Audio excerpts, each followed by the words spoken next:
പ്രാർത്ഥിക്കുന്ന പരാജയപ്പെടാൻ ദൈവം അനുവദിക്കത്തില്ല. പ്രാർത്ഥിക്കുന്നവരെ തകർക്കാൻ ഒരു ശക്തിക്കും കഴിയത്തില്ല. പ്രാർത്ഥിക്കുന്നവന്റെ ജീവിതം ധന്യമായി തീരും. പ്രാർത്ഥിക്കുന്നവന്റെ തലമുറ ശ്രേഷ്ഠമായി മാറും. പ്രാർത്ഥിക്കുന്നവന്റെ തലമുറ അലഞ്ഞു നടക്കാൻ ദൈവം അനുവദിക്കത്തില്ല. പ്രാർത്ഥിക്കുന്നവന്റെ കുടുംബം ശപിക്കപ്പെടാൻ ദൈവം അനുവദിക്കത്തില്ല. പ്രാർത്ഥിക്കുന്നവർക്കായി ഞാൻ ദൈവത്തിന് സ്തോത്രം ചെയ്യുക. പ്രാർത്ഥന ദൈവത്തോട് സംസാരിക്കുകയാണ്. ദൈവത്തോട് സംസാരിച്ചിട്ട് ആരും തോറ്റുപോയിട്ടില്ല. ദൈവത്തോട് സംസാരിച്ചിട്ട് മറുപടി ഇല്ല എങ്കിൽ ആ സുറോഫ്യക്കാരി സ്ത്രീ യേശു ഒന്നും മിണ്ടുന്നില്ല എന്ന് കണ്ടിട്ടും അവളോട് വിശ്വാസം കണ്ടിട്ട് യേശു പ്രവർത്തിച്ച പോലെ ഈ ദിവസങ്ങളിൽ നിങ്ങൾ പ്രാർത്ഥിച്ച പല വിഷയങ്ങളും യേശു മൗനമായിരിക്കുന്നെങ്കിൽ ഉറപ്പു തരാം, യേശു സംസാരിക്കാൻ പോകുക. കേട്ടില്ല. യേശു നിങ്ങൾക്ക് വേണ്ടി സംസാരിക്കാൻ പോകുക. ഒന്നും മിണ്ടുന്നില്ല. ശിഷ്യന്മാര് പറഞ്ഞു, ഗുരു എന്തായി കാണിക്കുന്നത്? ആ സ്ത്രീ നിന്റെ പുറകെ നടന്ന് ശല്യം ചെയ്യുകയല്ലേ, അവളെ പറഞ്ഞു വിട്. ശിഷ്യന്മാർ യേശുവിനോട് അവളെ പറഞ്ഞു വിട് കർത്താവേ. അവളോട് പുറകെ കരഞ്ഞുകൊണ്ട് വരുന്നു. അവിടെ കുഞ്ഞുമകൾ രോഗിയായി കഴിയുകയാണ്. എന്നിട്ട് നീ ഒന്നും മിണ്ടാതെ നടക്കുന്നത്? എത്ര നേരമായി അവൾ പുറകെ കൂടിയിട്ട്? എത്ര മണിക്കൂറായി അവൾ കരഞ്ഞുകൊണ്ട് പുറകെ നടക്കുക? അവിടെ ഒരു വാക്കുണ്ട്, യേശു ഒന്നും മിണ്ടിയില്ല. എങ്കിൽ ശിഷ്യന്മാര് പറഞ്ഞപ്പോൾ യേശു തിരിഞ്ഞ് അവളോട് സംസാരിച്ചു. ആദ്യം ഞാൻ യഹൂദന്മാർക്ക് വേണ്ടിയാ വന്നത്, അവളുടെ കാര്യം നടക്കട്ടെ. യേശു പറഞ്ഞൊരു വാക്കാണ്, അപ്പം നായ്ക്കുട്ടികൾക്ക് ഇട്ടുകൊടുക്കുന്ന വിഹിതമല്ല. നായ്ക്കുട്ടികൾക്ക് ഇട്ടുകൊടുക്കുന്നത് അവിടെ നോക്കി വിളിച്ചു പറഞ്ഞു, നീ ഒരു നായ്ക്കുട്ടിയാണെന്ന് പറഞ്ഞിട്ടും അവൾ പറഞ്ഞൊരു വാക്കുണ്ട്, അപ്പാ, ഡാഡി, പിതാവേ, ആഹാരം കഴിക്കുന്ന മേശയിൽ നിന്ന് വീഴുന്ന നുറുക്ക് കഷ്ണങ്ങൾ താഴെ കിടക്കുന്ന നായ്ക്കുട്ടികൾ പറക്കുമെങ്കിൽ അത് ഞാൻ എടുത്തോളാം. യേശു അവളുടെ വിശ്വാസം കണ്ടിട്ട് അവിടെ കുഞ്ഞിന് സൗഖ്യം കൊടുക്കുക. ഇന്ന് പകൽക്കാലം ചിലർക്ക് ഇതിനകത്ത് സൗഖ്യം വന്നുകൊണ്ടിരിക്കുക, ചിലർക്ക് ഇതിനകത്ത് വിടുതൽ വന്നുകൊണ്ടിരിക്കുക. നീ വന്നതുപോലല്ല, ഇരട്ടി ബലത്തോട് ദൈവത്തിനെ പറഞ്ഞയക്കുക. ആ കൈയൊന്ന് ചേർത്തടിച്ചൊന്ന് ദൈവത്തിന് മഹത്വം കൊടുത്താട്ടെ. ഇന്ന് പകൽ ഇവിടെ വെളിപ്പെട്ട ദൈവശക്തിക്കായി ഞാൻ ദൈവത്തിന് സ്തോത്രം ചെയ്യുക. ഈ കഴിഞ്ഞ ദിവസങ്ങളൊക്കെ ദൈവം നമ്മൾ സംസാരിച്ചുകൊണ്ടിരിക്കുന്ന വിഷയമാണ്. പകയ്ക്കുന്നവർ കാണുക, ഞങ്ങൾക്ക് അടയാളം തരണം. ഈ ദിവസങ്ങളിൽ ഏതെങ്കിലും വിഷയത്തിൽ അടയാളം കിട്ടിയവർ മാത്രം കൈപൊക്കിക്ക്. പ്രാർത്ഥിച്ച വിഷയത്തിന് അടയാള സഹിതം മറുപടി കിട്ടിയവർ, നിന്ദിച്ചവരുടെ മുമ്പിൽ, പരിഹസിച്ചവരുടെ മുമ്പിൽ എന്തെങ്കിലും അടയാളം കിട്ടിയവർ ധൈര്യമായിട്ട് കൈപൊക്കിക്കട്ടെ. ധൈര്യമായിട്ട് ആ കൈകളെ ഓർത്ത് ഞാൻ ദൈവത്തിന് നന്ദി പറയുക. എങ്കിൽ ഞാൻ വിശ്വസിച്ചു, നിങ്ങൾ എഴുതി വെച്ചോ, ഇവിടെ വന്ന് പറയത്തക്കവണ്ണം ദൈവം വീണ്ടും ചിലർക്ക് അടയാളം ചെയ്യാൻ പോകുക. പകയ്ക്കുന്നവരുടെ മുമ്പിൽ, ആക്ഷേപിക്കുന്നവരുടെ മുമ്പിൽ, നിന്ദിക്കുന്നവരുടെ മുമ്പിൽ, നിനക്കെതിരെ അപവാദം പറയുന്നവരുടെ മുമ്പിൽ ദൈവത്തിനെ മാനിക്കാൻ പോകുക.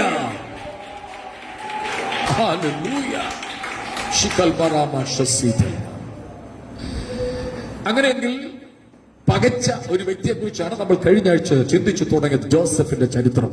ജോസഫിനെ കുറിച്ച് 3-4 കാര്യങ്ങൾ പറഞ്ഞു. പകയ്ക്കുന്നു, ദേഷിക്കുന്നു, സമാധാനത്തോട് ജോസഫിനോട് സംസാരിക്കാൻ കഴിയുന്നില്ല, ജോസഫിനെ കൊല്ലാൻ ഗൂഢാലോചന നടത്തുന്നു.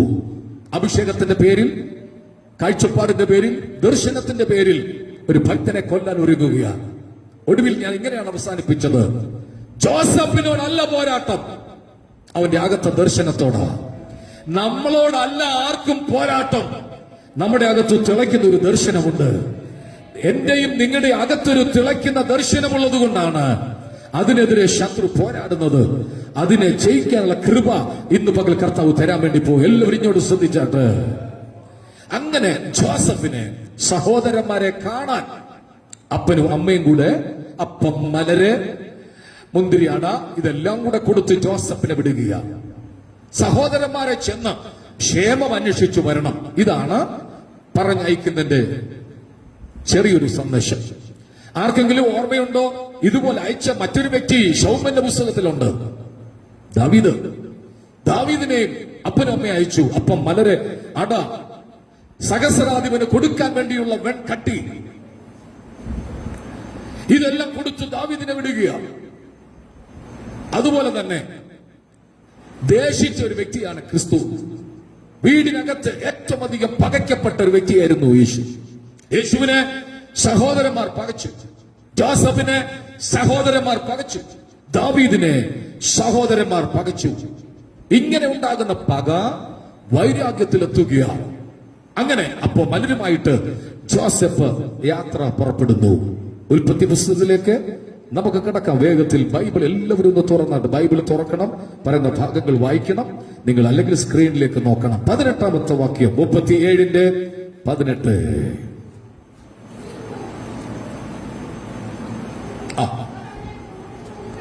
അവർ അവനെ ദൂരത്തുനിന്ന് കണ്ടിട്ട്, ഉൽപ്പത്തി പുസ്തകം 37-ാം അധ്യായത്തിന്റെ 18ാം വാക്യമാണ് വായിക്കുന്നത്. അവർ അവനെ ദൂരത്തു നിന്ന് കണ്ടു.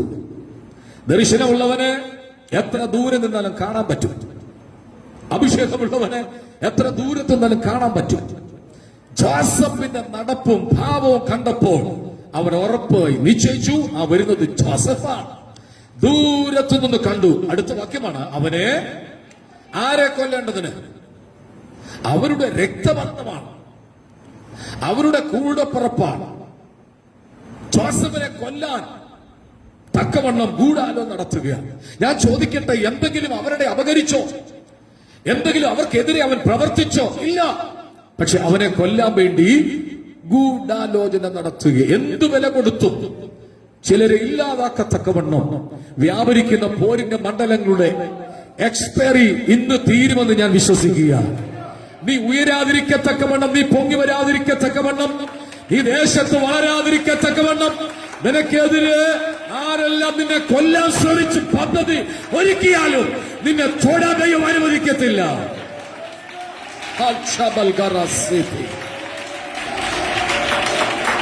എനിക്കൊരു കുടുംബത്തെ അറിയാം. ആ കുടുംബത്തെ തകർക്കാൻ വേണ്ടി ആഭിചാര ക്രിയകൾ നടത്തി വർഷങ്ങൾ അവർ അനുഭവിച്ചു. സാമ്പത്തിക ക്ലേശമുണ്ടായി, വീടിനകത്ത് ഞെരുക്കമുണ്ടായി, എല്ലാ ഹോസ്പിറ്റലിൽ കൊണ്ട് കൊടുക്കുക. ഒന്നും പച്ചപിടിക്കുന്നില്ല, ഒന്നും ഗതിപിടിക്കുന്നില്ല. അവർ കൊല്ലേണ്ടതിനു വേണ്ടി ആഭിചാര കർമ്മങ്ങളിലൂടെ, ശക്തമായ ശുദ്ര പ്രയോഗങ്ങളിലൂടെ അടുത്തൊരു വീട്ടുകാർ പ്രക്രിയകൾ നടത്തി, ക്രിയകൾ നടത്തി. നിങ്ങൾക്ക് കേൾക്കണമോ? അവർ അത് തിരിച്ചറിഞ്ഞപ്പോൾ ഉപസിക്കാൻ തുടങ്ങി. ദൈവത്തിന്റെ പ്രവൃത്തി വെളിപ്പെട്ടു. ശത്രുക്കൾ ഓടി വന്ന് മാനസാന്തരപ്പെട്ടു. ആ വീട്ടിൽ മരണമുണ്ടായി. രണ്ടാമത്തെ മരണാവസ്ഥ വന്നപ്പോൾ അവർക്ക് തിരിച്ചറിഞ്ഞു ആ കുടുംബത്തിനകത്ത് 21 ദിവസം ഉപവാസം നടക്കുക. അവർ ഓടി വന്ന് ക്ഷമ പറഞ്ഞു. നിങ്ങൾ തകരേണ്ടതിന്, നിങ്ങൾ ഉയരാതിരിക്കേണ്ടതിന്, നിങ്ങൾക്കെതിരെ ഞങ്ങൾ ചെയ്ത പ്രവൃത്തിയാണ്, ക്ഷമിക്കണമെന്ന് പറഞ്ഞ് അവർ രക്ഷയുടെ വാതിക്കലേക്ക് വന്നു. ഞാൻ ഇന്ന് പകൽ ഒരു കാര്യം ഉറപ്പു തരാം, നിന്നെ തൊടാൻ ഒരു ശക്തിക്ക് കഴിയത്തില്ല. നീ ദൈവകൃപയിലാണെങ്കിൽ, നീ പ്രാർത്ഥനാ ജീവിതത്തിന്റെ മല്ലിലാണെങ്കിൽ നിന്നെ തകർക്കാൻ ഒരു ശക്തിക്ക് കഴിയത്തില്ല. യേശുവിൻ നാമത്തിൽ ഇന്ന് പകൽ ഞങ്ങൾ ചേവെടുക്കുകയാണ്. കൊല്ലേണ്ടതിന് ഗൂഢാലോചന നടത്തുന്ന പദ്ധതികളെ ഈ സഭായോഗത്തിൽ ഞങ്ങൾ യേശുവിന്റെ നാമത്തിൽ ബ്രേക്ക് ചെയ്ത് പ്രാർത്ഥിക്കുക. ഏതെങ്കിലും കുടുംബത്തെ ഇല്ലാതാക്കുവാൻ, ഏതെങ്കിലും വ്യക്തിയെ ഇല്ലാതാക്കുവാൻ, എവിടെ നിന്ന് ആരെല്ലാം എന്തെല്ലാം പ്രക്രിയകൾ ചെയ്താലും ഇന്ന് പകൽ ഞങ്ങൾ ആത്മാവിൽ ചേവെടുക്കുകയാണ്. നിന്റെ ഉയർച്ച കണ്ടുകൊണ്ട്, നിന്റെ വർധനവ് കണ്ടുകൊണ്ട്, നിന്റെ ആത്മീയത്തെ കണ്ടുകൊണ്ട് ആരെല്ലാം എന്തെല്ലാം ചെയ്യാൻ നോക്കിയാലും ഒരു ശക്തിക്ക് നിന്നെ തൊടാൻ കഴിയത്തില്ല. വിശ്വസിച്ച് കൈയടിച്ച് ദൈവത്തിന് സ്തോത്രം കൊടുത്താട്ടെ. ഹല്ലേലൂയ.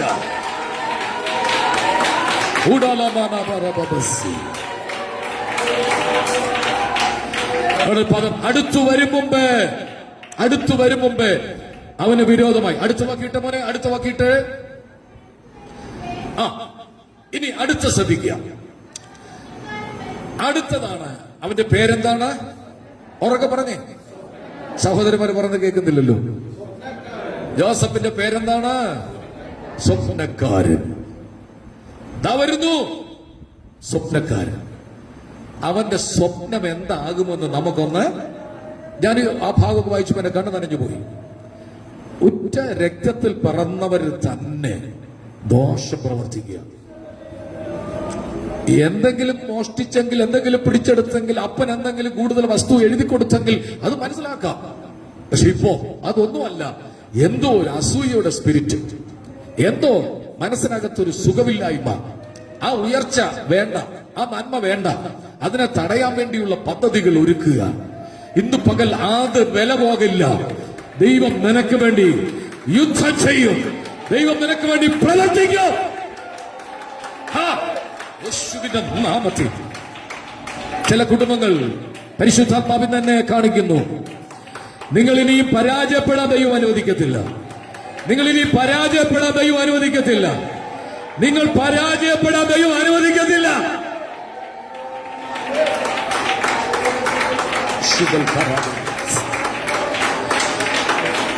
അവനെ കൊന്ന് കുഴിയിൽ ഇട്ടുകളയാം. കുഴി വെട്ടി കാത്തിരിക്കുന്നവർ ഒന്ന് പറഞ്ഞേ, ഒന്ന് ഉറക്കെ പറഞ്ഞേ. എന്തിന്? അവസാന മണ്ണും കൂടെ ഇട്ട് ചില കാഴ്ച കണ്ടു പോകാൻ കാത്തിരിക്കുന്ന മുമ്പിൽ ഞാൻ വിളിച്ചു പറയുക, അവരുടെ മുമ്പിൽ ഞാൻ നടക്കാൻ പോകുക.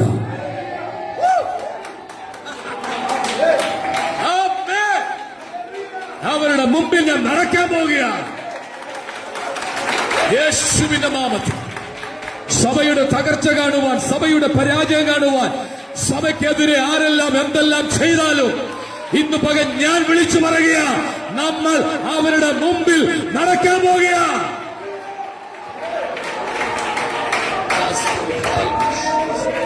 കുഴിയിലിട്ട് കളയുക. കുഴി കുഴിച്ചവർ ലജ്ജിക്കും. കുഴി കുഴിച്ചവർ ലജ്ജിക്കും. കുഴി കുഴിച്ചവർ ലജ്ജിക്കും. എന്തുകൊണ്ട്? നിന്റെ അകത്തൊരു ദർശനം കിടപ്പുണ്ട്. നിന്റെ അകത്തൊരു സ്വപ്നം കിടപ്പുണ്ട്. ഞാൻ ഇന്ന് പകൽ പറയാം, ജോസഫേ, നിന്റെ പേര് അവര് മാറ്റി. ജോസഫിന്റെ പേര് അവര് മാറ്റി. എന്ത്? സ്വപ്നക്കാരൻ. എങ്കിൽ സ്വപ്നം ചിന്നെ ഉയർത്താൻ പോകുക. വീട്ടിൽ വെച്ച് സ്വപ്നം കണ്ട കാര്യം, എല്ലാ സ്വപ്നമൊന്നും എല്ലാവരോടും പറയരുത്. എല്ലാ സ്വപ്നമൊന്നും എല്ലാവരോടും പറയരുത്. ശ്രദ്ധിച്ച്, സ്വപ്നം കാണുന്നത് എല്ലാവരോടും പറഞ്ഞാൽ, പച്ച മലയാളത്തിൽ പറഞ്ഞ പണി കിട്ടും. സ്വപ്നം പറഞ്ഞാൽ പണി കിട്ടും. എന്ത് പണി? ഇത് തന്നെ, കുഴി കുഴിച്ച് കാത്തിരിക്കും. ഒരു വാക്കല്ലേ പറഞ്ഞേ, പക്ഷെ ഇവൻ സാധാരണക്കാരനല്ല. ഞാൻ പെട്ടെന്ന് പറഞ്ഞു വിടാം. ജോസഫ് അടുത്തു വന്നു. അവൻ കൊണ്ടുവന്ന പൊതി അഴിച്ചു. അവരെല്ലാം കൂടെ വട്ടത്തിലിരുന്ന് ഭക്ഷിക്കുക. വന്ന വഴിക്ക് തന്നെ ഒറ്റ അടി കൊടുത്ത് ഉടുപ്പ് വലിച്ചു കീറിയെടുത്ത് ജോസഫിന് വെള്ളമില്ലാത്ത കിണർ, ഒന്നോർക്ക് പറഞ്ഞ് വെള്ളമില്ലാത്ത, യോഹന്നാന്റെ സുവിശേഷം 4-ാം അധ്യായത്തിൽ വായിക്കണ്ട, ഞാൻ പറഞ്ഞുവിടാം. ആ കിണറിനെ ചരിത്രമാക്കി ദൈവം മാറ്റി. യാക്കോബ് ജോസഫിന് കൊടുത്ത കിണറിന്റെ മേൽ എന്റെ യേശു വന്നിരിക്കുക. മനസ്സിലാവുന്നുണ്ടോ? ചരിത്രം തിരുത്തി എഴുതുന്ന ദിവസങ്ങളാക്കി ദൈവം മാറ്റാൻ പോവുകയാണ്.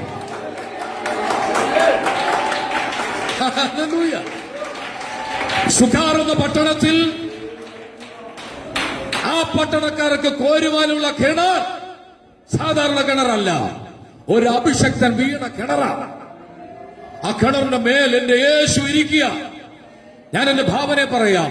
ആ കിണറിന് അടിയിൽ ഒരു ശബ്ദം കേട്ട് കാണും. ആ 17 വയസ്സുള്ള ആ കുഞ്ഞിന്റെ കരച്ചിൽ, ചേട്ടന്മാരെ എന്നെ രക്ഷിക്കാൻ, ഞാൻ എന്ത് തെറ്റ് ചെയ്തിട്ടായി എന്നെ കിണറ്റിട്ടിരിക്കുന്നത്, അച്ഛന്മാരെ എന്നെ രക്ഷപ്പെടുത്ത്.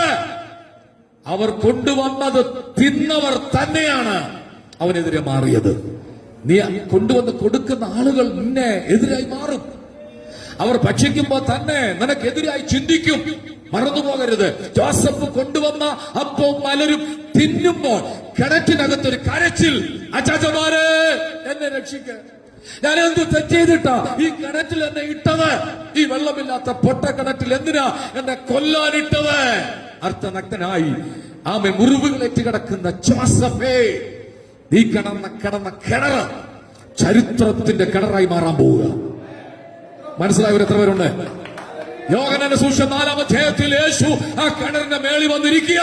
യാക്കോബ് ജോസഫിന് കൊടുത്ത വസ്തുവിന്റെ വീതത്തിൽ ഈ കിണറുണ്ടായിരുന്നു.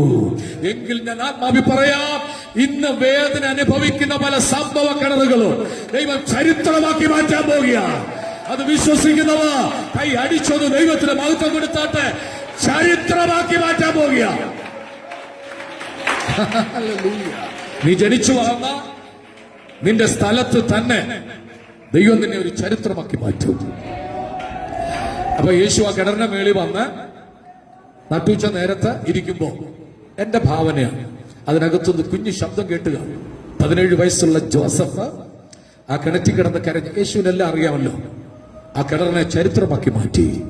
എങ്കിൽ ഇന്ന് പകൽ വിശ്വസിക്കാൻ ചില സംഭവങ്ങൾ ദൈവം ചരിത്രമാക്കി മാറ്റും. അത് ആമീനെന്ന് ഉറക്കെന്ന് പറഞ്ഞാട്ടെ.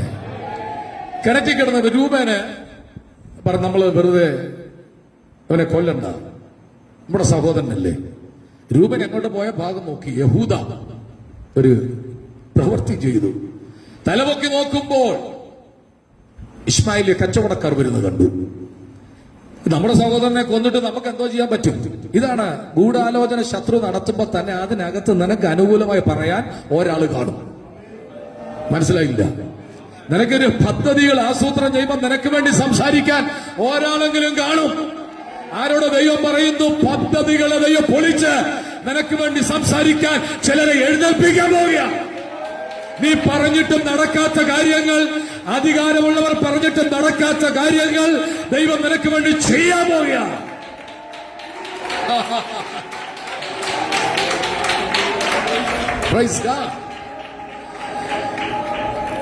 അവര് ഇവനെ വിറ്റു, ജോസഫിനെ വിറ്റു. എത്ര വെള്ളിക്കാശിന്? അവനെ അടുത്ത പക്കുന്നിട്ട് 20 വെള്ളിക്കാശ്. യേശുവിനെ വിറ്റു എത്ര വെള്ളിക്കാശിന്? 30 വെള്ളിക്കാശ്. ജോസഫും യേശു തമ്മിലുള്ള താരതമ്യ പഠനം വെച്ച് നോക്കുമ്പോൾ ഏകദേശം അതുപോലെ വേദന സഹിച്ചതാണ്. യേശുവിനെ 30 വെള്ളിക്കാശിന് വിറ്റു, ജോസഫിനെ 20 എണ്ണി വാങ്ങിച്ചു. നിങ്ങൾ യോസഫിനെന്ന് കണ്ടേ? 17 വയസ്സുള്ള ആരെങ്കിലും ഇരിപ്പുണ്ടോ? 17 വയസ്സുള്ള ഇല്ല. അതിനകത്ത് 17കാർ കയറി വരട്ടെ, ഞാൻ പ്രാർത്ഥിക്കുക. 17 വയസ്സുള്ള ഒരു ചെറുപ്പക്കാരൻ നഗ്നനായിട്ട്, ഉടുപ്പ് ഊരിയെടുത്തു, നഗ്നനായിട്ട് നിൽക്കുക. അവനെ നിങ്ങളൊന്ന് കണ്ടേ. ആ അച്ചാച്ചന്മാരെ കെട്ടിപ്പിടിച്ചിട്ട് എന്നെ വിൽക്കരുത്, ആദ്യത്തെ യാചന കിണറ്റിൽ തന്നെ രക്ഷപ്പെടുത്തു.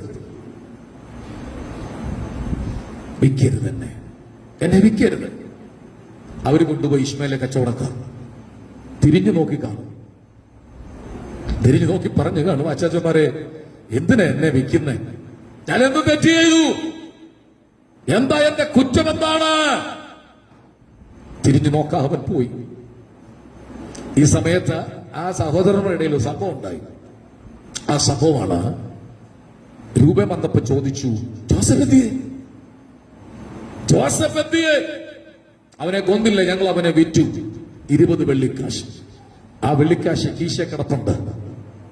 യേശുവിനെ ചുംബനം കൊടുക്കാൻ, യേശുവിനെ ഒറ്റിക്കൊടുക്കുവാൻ, യേശുവിനെ കാണിച്ചു കൊടുക്കുവാൻ യൂദായേ, നീ മഹാപുരോഹിതൻ ഇവിടെ വാങ്ങിച്ച 30 വെള്ളിക്കാശ് നിന്റെ കീശയിൽ കിടന്ന് തട്ടുമ്പോൾ ആ ശബ്ദം കേൾക്കുന്നില്ലേ? അരിമനാഥനെ, ഗുരുവിനെ ഒറ്റിക്കൊടുക്കുവാൻ, ചുംബനം കൊണ്ട് കാണിച്ചു കൊടുക്കുവാൻ നീ വാങ്ങിച്ച കാശ് ഗദസമനെ കയറിയപ്പോഴും നിന്റെ കീശയിൽ കിടന്ന് കിലുങ്ങുന്നത്. യൂദായ്ക്കൊരു പദ്ധതി ഉണ്ടായിരുന്നു. യേശുവിനെ വിൽക്കുമ്പോൾ, യേശുവിനെ കാണിച്ചു കൊടുക്കുമ്പോൾ 30 വെള്ളിക്കാശ് കിട്ടും. ഒരു പ്രാവശ്യം യേശുവിനെ മലയുടെ മേളിൽ കൊണ്ടുവന്ന തലകീടായി തള്ളിയിടാൻ ഒരുങ്ങിയപ്പോൾ അതിന്റെ നടുവിലൂടെ യേശു പോകുന്നത് യൂദ കണ്ടതാ. അപ്പൊ യൂദ കണക്കൂട്ടി 30 വെള്ളിക്കാശ് എന്റെ പോക്കറ്റ് വീഴും, യേശു ഒരു വഴിയായിട്ടങ്ങ് പൊക്കോളൂ. അബദ്ധം പറ്റിപ്പോയി യൂദായ്ക്ക്. യൂദ ഓടി മഹാപുരോഹിതന്മാരുടെ അടുക്കൽ, നിങ്ങൾ തന്ന 30 വെള്ളിക്കാശ് എനിക്ക് വേണ്ട, വലിച്ചെറിഞ്ഞു. അവര് പറഞ്ഞ എന്താണ്? നീ നിന്റെ കാര്യം നോക്ക്, ഞങ്ങൾക്ക് എന്തോ വേണം? ഇതേ ഉള്ളു കേട്ടോ പുരോഹിതന്മാർ പറയുന്നത്. ഒടുവിൽ നിനക്ക് എന്തെങ്കിലും ഭാരവും വിഷയം വരുന്നത് ഞങ്ങളെന്തോ വേണം, നിങ്ങൾ നിങ്ങളുടെ കാര്യം നോക്ക്. അവനത് വലിച്ചെറിഞ്ഞിട്ട് ഓടിപ്പോയി കയറ് വാങ്ങിച്ചപ്പോ നല്ല കയറ് പോലും വാങ്ങിച്ചില്ല. വെപ്രാളം പിടിച്ച് ചാകാൻ ഒരുങ്ങുമ്പോ കയറിന്റെ വില നോക്കിയില്ല. ഏതോ കടയിൽ ചെന്നിട്ട് 1 മുഴം കയറ് തരാൻ പറഞ്ഞു. കയറ് തന്നു. കയറ് വാങ്ങിച്ചുകൊണ്ട് നേര് മരത്തിന് മേളിൽ കയറി, കയറും കെട്ടി, കഴുത്തലും കെട്ടി, ചാടി. കയറ് പൊട്ടിപ്പോയി. പൊട്ടിയപ്പോ ബൈബിൾ പഴയ നിയമത്തിൽ യൂദ ജനിക്കും മുമ്പ് എഴുതിയൊരു പ്രവചനമുണ്ട്. അവന്റെ കുടലെല്ലാം, കുടല് വരെ വെളി വന്ന വീഴ്ച. എന്തോ ഒരു വീഴ്ചയായിരുന്നു. യൂദായേ, 30 വെള്ളിക്കാശ് നീ വാങ്ങിച്ച് എന്റെ ഗുരുവിനെ നീ ഒറ്റിക്കൊടുത്തത് സത്യമാണെങ്കിലും എണ്ണി തന്നവരുടെ അടുക്കൽ നീ പോകാതെ കാൽവരുടെ കൊലക്കളത്തിൽ വേദനയായി പിടഞ്ഞു കിടക്കുന്ന അരിമനാഥന്റെ കുരിശിന്റെ ചോട്ടിലേക്ക് നീ ഓടിച്ചെന്നിരുന്നെങ്കിൽ ഞാൻ വിശ്വസിക്കുന്നു അവന്റെ പാപം ദൈവം ക്ഷമിച്ചേനെ. അവൻ ചെന്ന സ്ഥലം തെറ്റിപ്പോയി. പാപങ്ങളുടെ പരിഹാരം കുരിശിന്റെ ചോട്ടിലാണ്.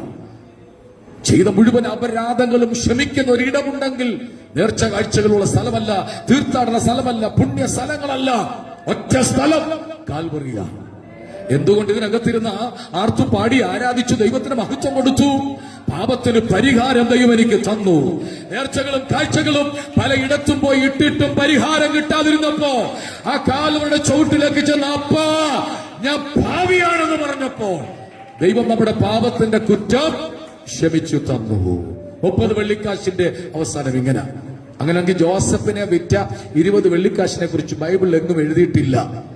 ആ സ്വസ്ഥതയില്ലാത്ത പണം, ആ അർഹതയില്ലാത്ത പണം അവന്മാരുടെ ഉറക്കം കളഞ്ഞു.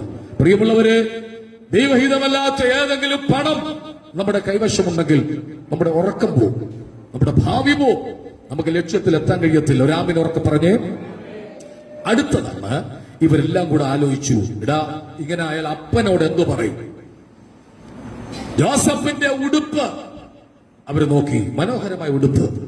അപ്പൻ അന്ന് ഇട്ടപ്പോ തുടങ്ങിയല്ലടാ, നമുക്ക് തരാത്ത ഉടുപ്പ് അവനും വേണ്ട, അവനിനി ജീവിച്ചിരിക്കണ്ട, ഇല്ലാതാക്കാൻ.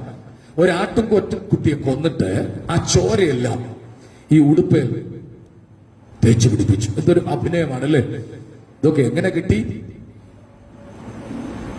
ആ ഉടുപ്പ് വിരിച്ചു നോക്കിയപ്പോ ചോരയുണ്ട്. അവരതെടുത്തുകൊണ്ട് ഓടുക. അവർ അപ്പന്റെ വീട്ടിലേക്ക് ഓടുമ്പോൾ അടികൊണ്ട് വേദനയാൽ ഇസ്മായിലിന്റെ കച്ചവടക്കാരുടെ കൂടെ കരഞ്ഞും വിലപിച്ചു കൊണ്ടുപോകുന്ന ഒരു ചെറുപ്പക്കാരൻ അപ്പന്റെ അടുക്ക് ചെന്നു ഉടുപ്പ് കാണിച്ചു. അപ്പാ, ഈ ഉടുപ്പ് ആരുടെയാ നോക്കി? അയ്യോ, ഇതെന്റെ ജോസഫിന്റെ ഉടുപ്പല്ലേ? അതെ, ജോസഫിന്റെ ഉടുപ്പാ. അവനെന്തിയെ? ജോസഫ് എന്തിയെ? അവനെ ദുഷ്ടമൃഗങ്ങൾ കടിച്ചു കീറി. അപ്പന്മാര്, മക്കൾ എന്ത് പറഞ്ഞാലും വിശ്വസിക്കുന്ന അപ്പന്മാരുണ്ടെങ്കിൽ സൂക്ഷിച്ചോണം. മനസ്സിലായില്ല? എന്തെങ്കിലും ചോദിക്കുമ്പോ അങ്ങനൊന്നും ഇല്ല അപ്പ എന്ന് പറയുമ്പോ ഒന്നുകൂടെ ഒന്ന് നോക്കിക്കോണം, ഒന്നുകൂടെ ഒന്ന് ശ്രദ്ധിച്ചോണം. കണ്ണു മാറിപ്പോകരുത്, ശ്രദ്ധ മാറിപ്പോകരുത്. ഈ അപ്പൻ അങ്ങ് മക്കളെ വിശ്വസിക്കും, എന്തു പറഞ്ഞാലും വിശ്വസിക്കുക. കാരണം അങ്ങനെയാണല്ലോ ജോസഫ് സിൽഫിയുടെ കഴിഞ്ഞ ആഴ്ച നമ്മൾ പഠിച്ചല്ലോ. ആ മക്കളുടെ കുറ്റങ്ങൾ വന്ന് പറയുമ്പോൾ അപ്പൻ അങ്ങ് വിശ്വസിക്കുമായിരുന്നു. ആ അപ്പൻ ആ ഉടുപ്പൊന്ന് നിവർത്തി നോക്കിയിട്ട് ഏതെങ്കിലും മൃഗങ്ങൾ കൊന്ന പാട് ആ ഉടുപ്പേലുണ്ടെങ്കിൽ, അത് കീറിയിട്ടുണ്ടെങ്കിൽ കീറിയെന്ന് കാണണ്ടേ? പക്ഷെ അങ്ങനെ ഒന്ന് നോക്കില്ല, വിശ്വസിച്ചു. ചോദ്യം ചോദിക്കുക, ഉടുപ്പ് പിരിച്ചു നോക്കുമ്പോ, എടാ കാട്ടുമൃഗങ്ങൾ, ദുഷ്ടമൃഗങ്ങൾ ജോസഫിനെ കൊന്നപ്പോൾ ഉടുപ്പൂരി വെച്ചിട്ടാണോ കൊന്നേ? അങ്ങനെ ചോദിക്കാം. ചോദിച്ചില്ല. ആ ഉടുപ്പ് മാറോട് ചേർത്ത് പിടിച്ച് പൊട്ടിക്കരഞ്ഞ്, എന്റെ മകനെ ജോസഫ്, നീ എനിക്ക് നഷ്ടപ്പെട്ടല്ലോ, എനിക്കിത് നിന്നെ കാണാൻ കഴിയത്തില്ലല്ലോ എന്ന് പറഞ്ഞ് പൊട്ടി പൊട്ടി കരയുന്ന വയോവൃദ്ധനായ യാക്കോബ്. യാക്കോബിന്റെ ജീവിത ചരിത്രം പഠിച്ച ഒത്തിരി ക്രൂക്കറ്റ് മൈൻഡിലൂടെ പലതും നേടിയത്. ജീവിതത്തിൽ അനുഭവിക്കുക പലതും. ചെയ്ത പ്രവൃത്തിയുടെ കർമ്മഫലങ്ങൾ അനുഭവിക്കും. അതുകൊണ്ട് ദൈവ വഴിയിലൂടെ സഞ്ചരിക്കണം. ദൈവ വഴിവിട്ട് പോകരുത്. ദൈവഹിതമല്ലാത്തതൊന്നും ഉപയോഗിക്കരുത്. കർമ്മഫലം യാക്കോബ് അനുഭവിക്കുക. പൊട്ടി പൊട്ടിക്കരയുക.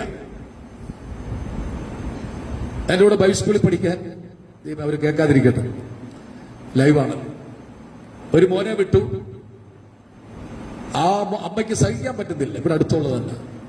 ഒരിപ്പോ ലൈവ് കാണുന്നുണ്ടായിരിക്കും, നിങ്ങളെ കുറിച്ചല്ല.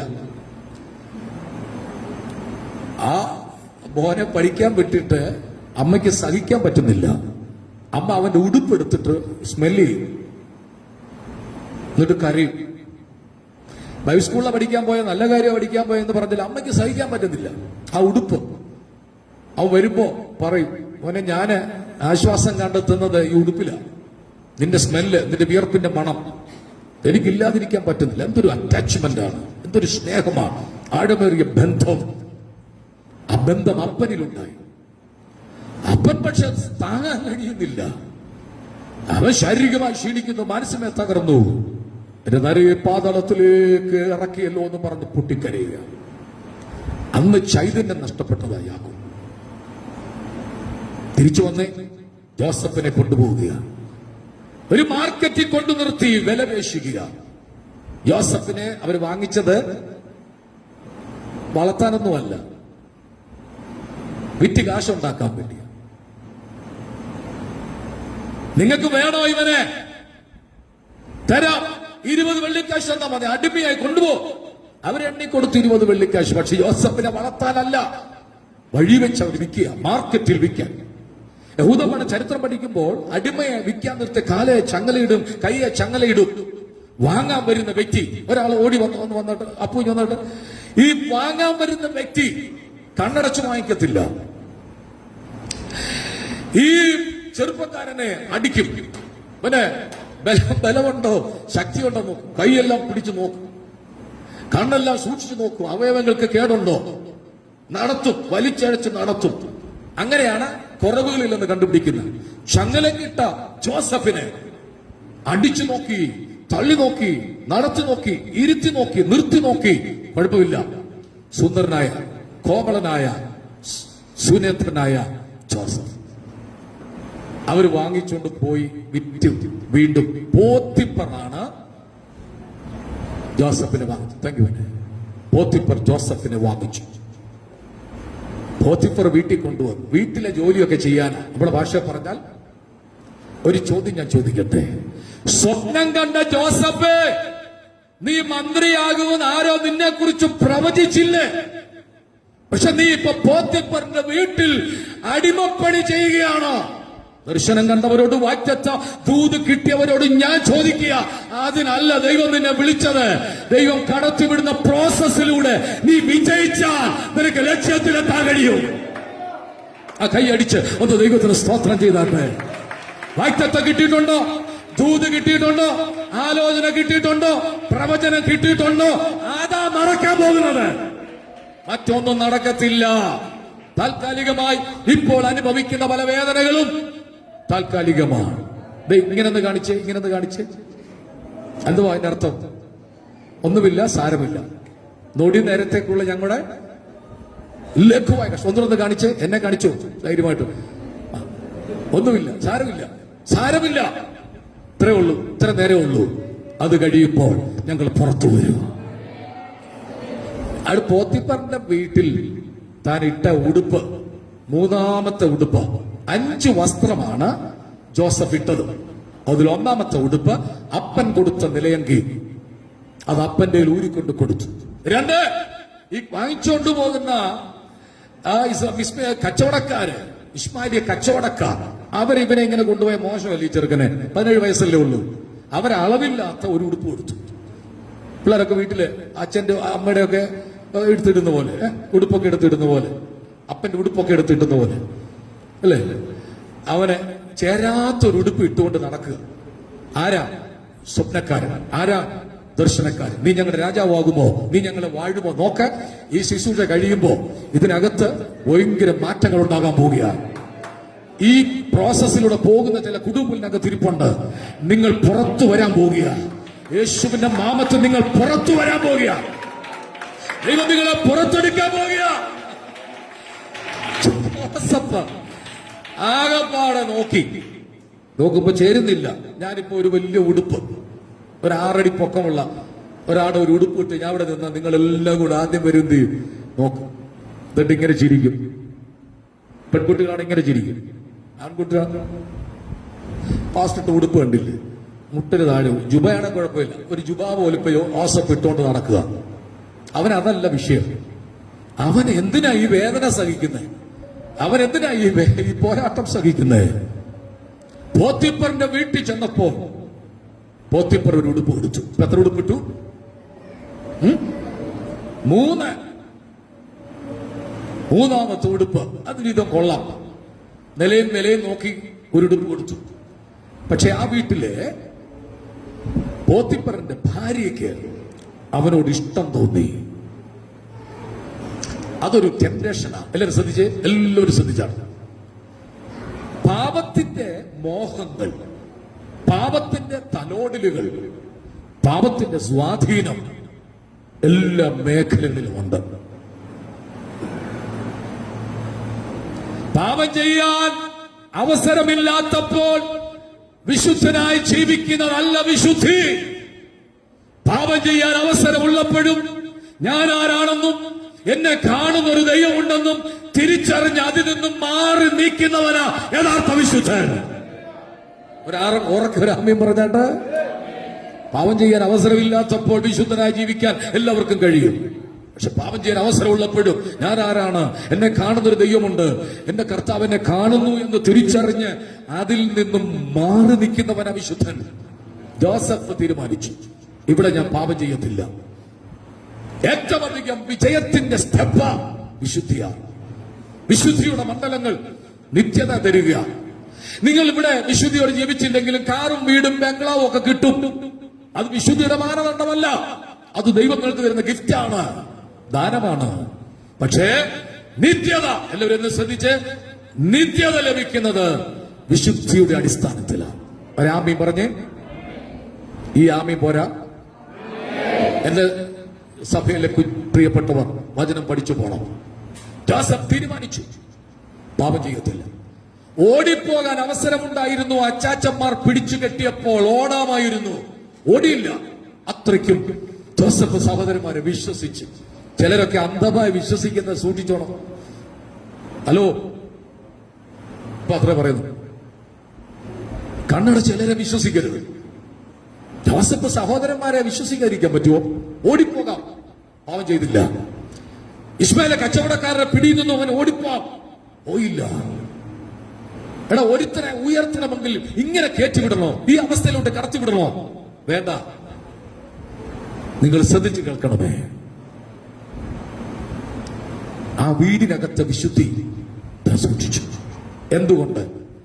പോത്തിപ്പർ പറഞ്ഞൊരു വാക്കുണ്ട്, നീ ഇവിടെ അനുഗ്രഹിക്കപ്പെട്ടവനാ, ഈ വീട്ടിൽ എന്റെ സിംഹാസനം ഒഴിച്ച് ബാക്കിയെല്ലാം നിനക്ക് തരിക.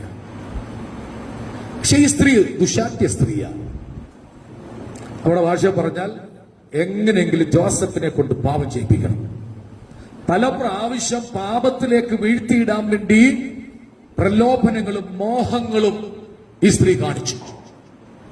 ഇത് സഭയോഗമായിട്ട് പറയാൻ പറ്റത്തില്ല. വസ്ത്രധാരണയിലൂടെ, സംസാരങ്ങളിലൂടെ, ദ്വയാർത്ഥ പ്രയോഗങ്ങളിലൂടെ സെക്സിലേക്ക് കടത്തിവിടാൻ, മോഹങ്ങളിലേക്ക് കടത്തിവിടാൻ, പാപത്തിലേക്ക് കടത്തിവിടാൻ ജോസഫിനോട് ശ്രമം നടത്തി. മൈൻഡ് ചെയ്തില്ല, അവൻ നോക്കിയില്ല. എന്നെ കാണുന്നൊരു ദൈവം ഉണ്ടെന്ന് അവൻ പറഞ്ഞു.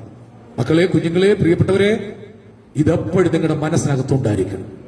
സഭാഹോളിനകത്ത് കയറുമ്പോ നമ്മെ കാണുന്നൊരു ദൈവം മാത്രമല്ല, ഇവിടെ വിട്ടു പോകുമ്പോഴും നമ്മെ അറിയുന്ന, കാണുന്ന ഒരു ദൈവമുണ്ട്. ഈ പ്രസംഗം ഇഷ്ടപ്പെട്ടവരൊന്ന് കൈപൊക്കിക്കേ. എല്ലാവർക്കും ഇഷ്ടപ്പെട്ടു. കാരണം നമ്മളെ കുറിച്ചല്ലേ, യോസഫിനെ കുറിച്ചല്ലേ. അവൻ നമ്മളെന്തിനാ ഇഷ്ടപ്പെടാതിരിക്കുന്നത്? കേട്ടോ, ഒരു ദിവസം അവൻ തന്റെ കർമ്മം ചെയ്യാൻ വീടിന്റെ മുറിയിൽ കയറിയപ്പോൾ ഈ സ്ത്രീ ഓടിച്ചെന്ന് ജോസഫിനെ കടന്നു പിടിച്ചു. ജോസഫ് കുതറിയോടി.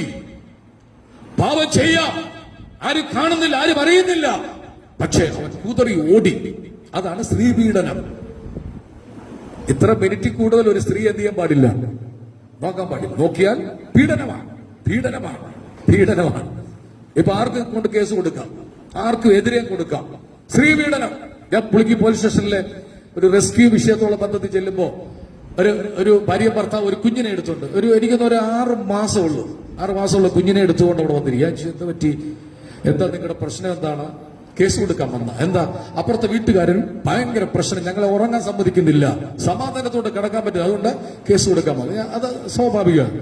എന്താ വിഷയം? എന്റെ കുഞ്ഞിനെ മാനഭംഗപ്പെടുത്താൻ വന്നു. 6 മാസം പ്രായമുള്ള കുഞ്ഞിനെ മാനഭംഗപ്പെടുത്താൻ വന്നെന്ന് പറഞ്ഞ് കേസ് കൊടുത്താൽ പോക്സോ കേസാണ്, അകത്തു പോകും. അതുകൊണ്ട് എന്ത് സംഭവിച്ചു?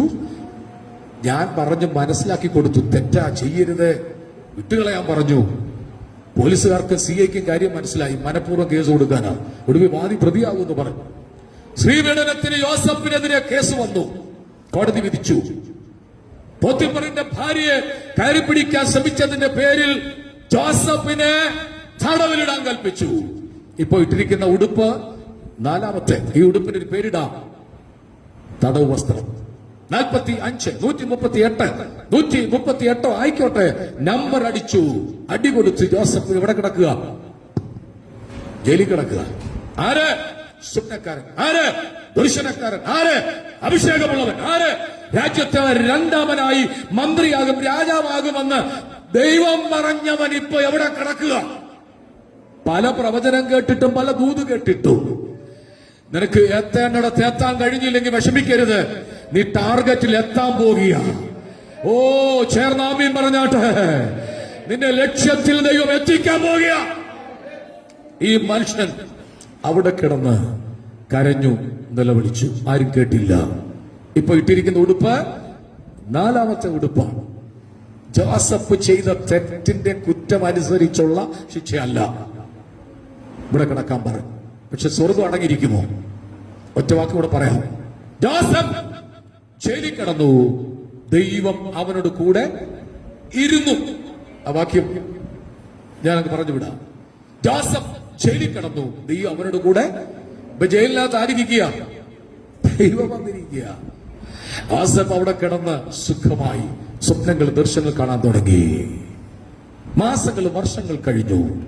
അവനെ പുറത്തെടുക്കാനുള്ള ടൈം ആയപ്പോൾ ഒരു വിളിയുണ്ടായി. ഞാൻ ആ ഭാഗം അവസാനിപ്പിക്കുക. പകയ്ക്കുന്നവർ കണ്ട് ലജ്ജിക്കേണ്ടതിന് ദൈവം നന്മയ്ക്കൊരു അടയാളം ചെയ്യാൻ പോകുക.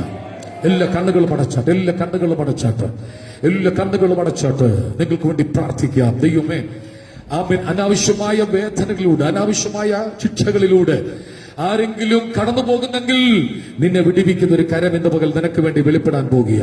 എല്ലാ കണ്ണുകളും അടച്ചൊന്ന് സ്തോത്രം ചെയ്താട്ട് ആ വചനഭാഗങ്ങളൊന്ന് ധ്യാനിച്ചാട്ട്. എന്താണ് പകയ്ക്കുന്നവർ കണ്ട് ലജ്ജിക്കുക? ഞാൻ സമാധാനത്തോട് ജയിലിൽ കിടന്നുറങ്ങും. എന്തുകൊണ്ട്? നീയല്ലോ എന്നെ നിർഭയം വസിക്കുമാറാക്കുന്ന കാരണം എന്നെ കാണിച്ചൊരു സ്വപ്നം, എന്നെ കാണിച്ചൊരു വെളിപ്പാട് നടക്കാൻ പോകുക. വിശുദ്ധിക്ക് വേണ്ടി ഇറങ്ങി പുറപ്പെട്ട പ്രിയമുള്ളവരെ, നിത്യതയാണ് വിശുദ്ധിയുടെ മാനദണ്ഡം അനുസരിച്ച് ലഭിക്കാൻ പോകുന്നത്. ഭൗതിക നന്മകളെല്ലാം വിശുദ്ധിയുടെ അടിസ്ഥാനത്തിലല്ല, അത് കൃപയുടെ അടിസ്ഥാനത്തിലായിരിക്കാം. ഇന്ന് പകൽക്കാലം തീരുമാനമെടുക്ക്. ദൈവഹിതമല്ലാത്ത എന്തെങ്കിലും സംഭവിച്ചെങ്കിൽ അതെല്ലാം കർത്താവിന്റെ ഏറ്റുപറ. ദൈവമേ, ഞാൻ കണ്ട സ്വപ്നത്തിന്റെ സമാപ്തിയിലേക്ക് എന്നെ എത്തിക്കാൻ പോവുകയാണല്ലോ. ദർശനത്തിനൊരു അവധി വെച്ചിരിക്കുകയാണല്ലോ. അതതിന്റെ സമാപ്തിയിലേക്ക് ബന്ധപ്പെടുകയാണല്ലോ എന്ന് പറയാൻ തക്കവണ്ണം ഇന്ന് പകൽ കണ്ണുകൾ തുറക്കട്ടെ. എല്ലാ കണ്ണുകളും അടച്ച്, എല്ലാ കണ്ണുകളും അടച്ച് നമുക്ക് ദൈവത്തോട്